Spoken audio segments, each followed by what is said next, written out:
करारविन्देन पदारविन्दम् मुखारविन्दे विनिवेशयन्तम् वटस्य पत्रस्य पुटे शयानम् बालं मुकुन्दम् മനസാ സ്മരാമി.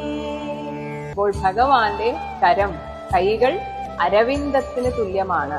നല്ല നീലത്താമരയ്ക്ക് തുല്യമായ ആ കരം കൊണ്ട് പദാരവിന്ദം, നീലത്താമര പോലെ ഇരിക്കുന്ന കാലിനെ മുഖാരവിന്ദേ, നീലത്താമര പോലെ ഇരിക്കുന്ന മുഖത്തേക്ക്, വായയിലേക്ക് വിനിവേശയന്തം, അവിടെ അങ്ങനെ വെച്ചിരിക്കുന്ന വടസ്യ പത്രസ്യ പുടേ, വലിയൊരു വടവൃക്ഷത്തിന്റെ പത്രം, ഇലയിൽ, ആനിലയിൽ അവിടെ ശയാനം, അങ്ങനെ കിടന്നരുളുന്ന ബാലം മുകുന്ദം, ബാലഭാവത്തിലുള്ള മുക്തിദായകനായ ഭഗവാൻ കൃഷ്ണനെ, ഭഗവാൻ വാസുദേവനെ ഞാൻ മനസാ സ്മരാമി, എന്റെ മനസ്സുകൊണ്ട് സ്മരിക്കുന്നു.